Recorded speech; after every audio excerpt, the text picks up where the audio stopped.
Ouah. Non mais j'ai pas dit hip hip hip, j'ai dit bip bip. Lâchez-moi. Bip bip, Michel. Merde. Quoi? Mais ça fait 30 ans que ça fait plus rire personne, ces conneries, Michel. Mais si, c'est Chebran, c'est smart, c'est bat.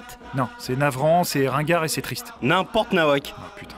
Bonjour à tous et bienvenue dans Fort Accord, votre analyse d'après-film en compagnie de Michel, notre Jean-Claude Dussanou et le spécialiste technique de l'émission. Bonjour Michel. Bonjour Michel, un agent double casting, un papy qui fait de la résistance, rien ne m'échappe. Et aujourd'hui Michel, on se fait donc la trilogie des bronzés. C'est ça. Et il y a du faux raccord dans les trois films, ça tombe très bien. Par exemple, au début du premier, Dominique Lavanant est en train de mettre du vernis à ongles. Visiblement, elle a terminé, elle referme son flacon.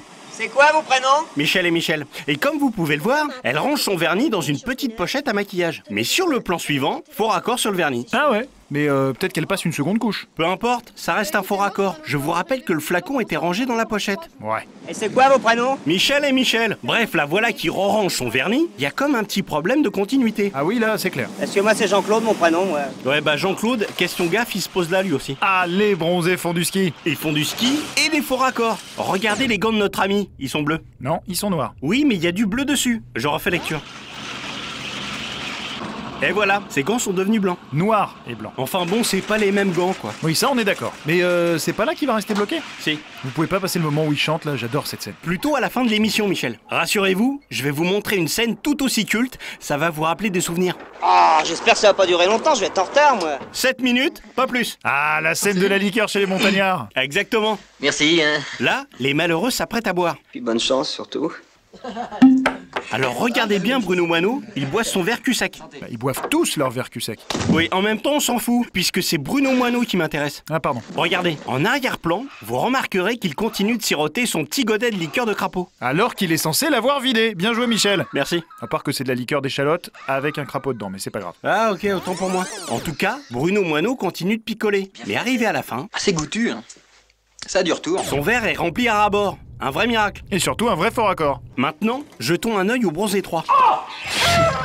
C'est pas vrai! Dans cette scène, Christian Clavier s'est fait saccager sa caisse. Les clients de l'hôtel suspectent la présence d'un animal sauvage dans les environs. D'autant que la veille, le pauvre Jean-Claude Duss s'est fait griffer la tête. Laisse-moi qu'on compare.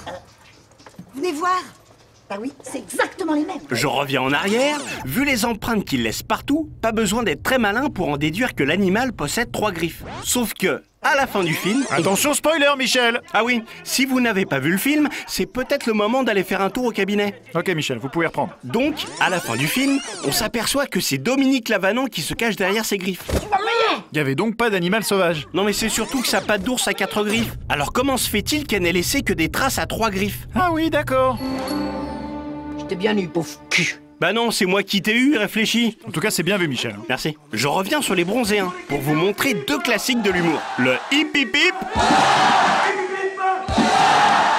Voilà, c'est excellent. Et le second, c'est bip bip, qui est devenu plus tard la signature de Vincent Lagaffe. On regarde. Bip bip. Bip bip. Bip bip, Michel. Ta gueule. Ok. Maintenant, j'avance d'1 heure dans le film. Bourseau termine son sketch en beauté. Bip bip. Vous avez vu, Michel? Ouais, j'ai vu. Non, mais la supercherie, vous l'avez vu? Ah, non. C'est exactement le même public que tout à l'heure, regardez. Les gens sont placés au même endroit et ils sont habillés pareil. Il y a que la colorimétrie qui change entre les 2 plans. Ah ouais, en fait, ils ont tourné en une seule fois tous les plans des spectateurs. C'est ça, c'est de la mutualisation des plans. C'est très courant au cinéma, pour faire des économies. En revanche, quand c'est nécessaire, ils lésinent pas sur les dépenses. Ça, c'est la fameuse scène où Jean-Claude Duss se fait piquer son short. J'avance un peu, le pauvre Jean-Claude Duss est obligé de se couvrir la quéquette avec des algues. Quéquette, mais ça se dit plus, ça. Bon, sinon, c'est quoi le problème? Le film se passe en Côte d'Ivoire. Il n'y a pas d'algues en Côte d'Ivoire. Alors ils ont fait venir des algues de Bretagne par avion, protégées par de la glace. C'est fou, ça a dû coûter un œil. Oui, j'imagine. En tout cas, ça fait une scène vraiment marrante. On va vraiment pas avoir le même sens de l'humour, hein. Bah ouais, mais tu les accumules aussi. Là encore, ce pauvre Jean-Claude Duss s'évanouit dans la piscine et manque de se noyer. Heureusement, il est repêché par Jérôme et Popeye. Comme vous pouvez le voir, il reste inconscient. Du coup, les 2 hommes se dévouent pour le transporter jusqu'à sa chambre. Tu crois pas qu'on ferait mieux de le porter à l'infirmerie? Maintenant, si vous regardez attentivement sous ses pieds, vous pouvez voir qu'il y a plein de sable. Alors qu'il n'est pas censé avoir posé un seul pied par terre depuis son accident dans la piscine. Erreur de la script. Ouais, mais à mon avis, il y a pas mal de temps qui s'est écoulé entre le tournage de ces 2 plans. Pourquoi? Bah, parce que là, il y a Thierry Lhermitte qui a un pansement sur la jambe. Oui, alors? Bah alors juste avant au bord de la piscine, voilà, là, bah il y avait rien du tout. Ah, bravo Michel, bon sens de l'observation. Merci. Dans Les Bronzés 3, c'est Gérard Jugnot qui boit la tasse. Et plutôt 2 fois qu'une. Là, il sort de l'eau, mais vous allez voir, il va y retourner. Arrête, mais Bernard, c'est pour ton bien, tu progresses. Laissez-le, il y retourne de lui-même, c'est bien. Je rembobine un peu, voilà. Et si vous regardez bien Marianne Chazelle, elle est morte de rire et se retourne pour pas qu'on la voie. Ah c'est marrant ça, et Josiane Balasco aussi on dirait. Effectivement. Elle se retourne aussi, pour cacher son rire, là. C'est pas très gentil pour Gérard Jugnot ça. C'est immonde. Non, c'est normal, correct. Dans cette scène aussi, les bronzés font du ski cette fois, Gérard Jugnot et Thierry Lhermitte sont à la limite de rire tout du long. En regardant bien, on peut voir que Gérard Jugnot utilise des petites astuces pour rester calme. Il se gratte le nez, ensuite il regarde ailleurs. Et maintenant, observez Thierry Lhermitte. Ils sont partis ensemble.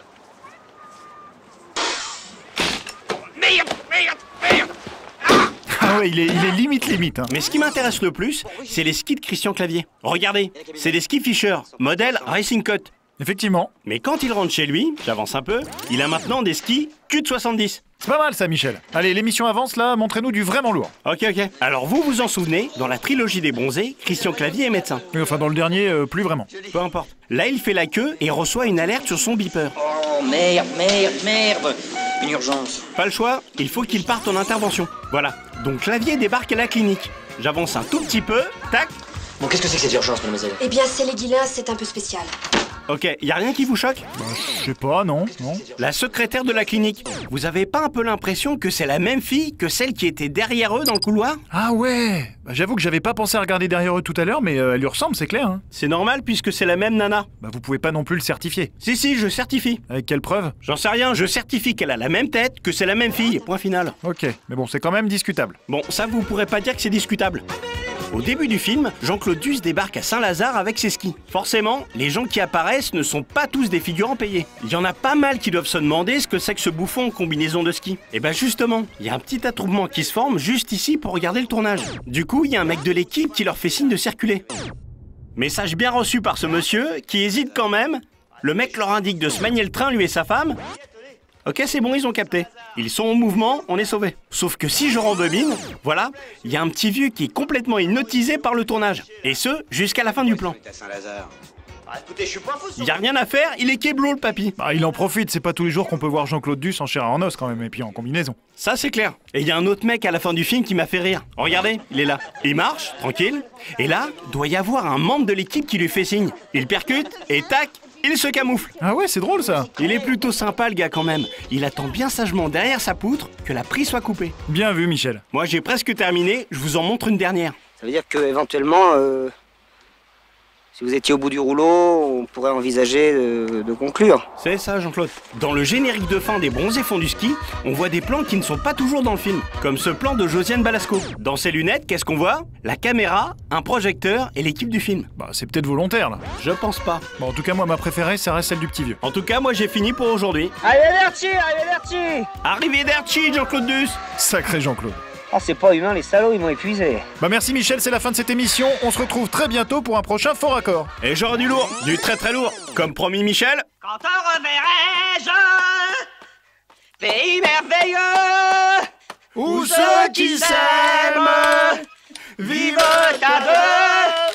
Vous chantez bien Michel. Merci, je vous retourne le compliment. Et tiens, au fait, petit PS, message à Guy Amiot, on attend toujours que tu nous envoies ton adresse, mon gars. Les DVD des gagnants sont prêts et on n'attend plus que toi pour faire l'envoi. Je te conseille de te manier sinon t'auras rien. C'est pas la peine d'être agressif non plus. Quoi?